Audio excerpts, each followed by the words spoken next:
Qu'est-ce que le female gaze? Le female gaze est un terme en anglais se traduisant par le regard de la femme. Ça ne veut rien dire, vous me direz?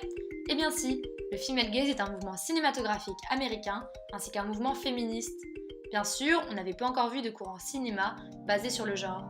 Et c'est bien parce que jusqu'ici, l'industrie du cinéma était régie par les hommes. Les producteurs, comme les scénaristes ou encore les réalisateurs, enfin presque toute l'équipe sur un tournage était composée d'hommes. Ce qui fait que la plupart des films qu'on regarde sont filmés, réalisés et écrits d'un point de vue masculin. Ceci n'a pas laissé une grande place à la représentation féminine.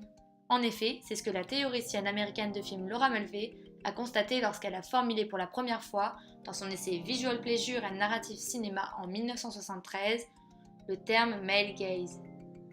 Si on suit la logique, le male gaze est le regard de l'homme.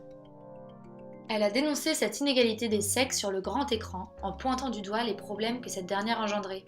Les femmes étaient sursexualisées, idéalisées et elles étaient représentées comme des outils pour faire avancer une histoire plutôt que comme des protagonistes. Et si elles étaient des protagonistes, elles rentraient parfaitement dans les clichés de genre que la société occidentale véhicule. Le male gaze est le cinéma exposant un monde et des femmes d'un point de vue masculin, représentant la jante féminine comme un objet destiné au plaisir des hommes.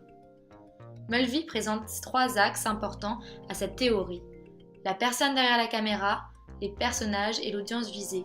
C'est un triangle dont le male gaze jaillit par son centre. Le female gaze est un mouvement contestataire du male gaze. On entend pour la première fois parler de cette notion dans la bouche de Jill Soloway, une réalisatrice américaine, 40 ans après l'ouvrage de Laura Mulvey. Cette professionnelle du cinéma a décidé de reprendre la réflexion de la théoricienne et de l'appliquer afin de créer un mouvement cinématographique novateur et féministe. Elle a repris l'idée du triangle, mais l'a appliquée à un monde de femmes. Dans toute sa logique, on pourrait penser que ce mouvement est simplement l'opposé du male gaze, mais ce n'est pas le cas. En effet, l'objectif de Soloway est de changer la perspective auquel a accès l'audience sur la représentation féminine, et non d'inverser bêtement les rôles. En quoi le female gaze est-il un courant différent du male gaze, si ce n'est par son opposition? C'est la problématique que nous aborderons dans le prochain épisode.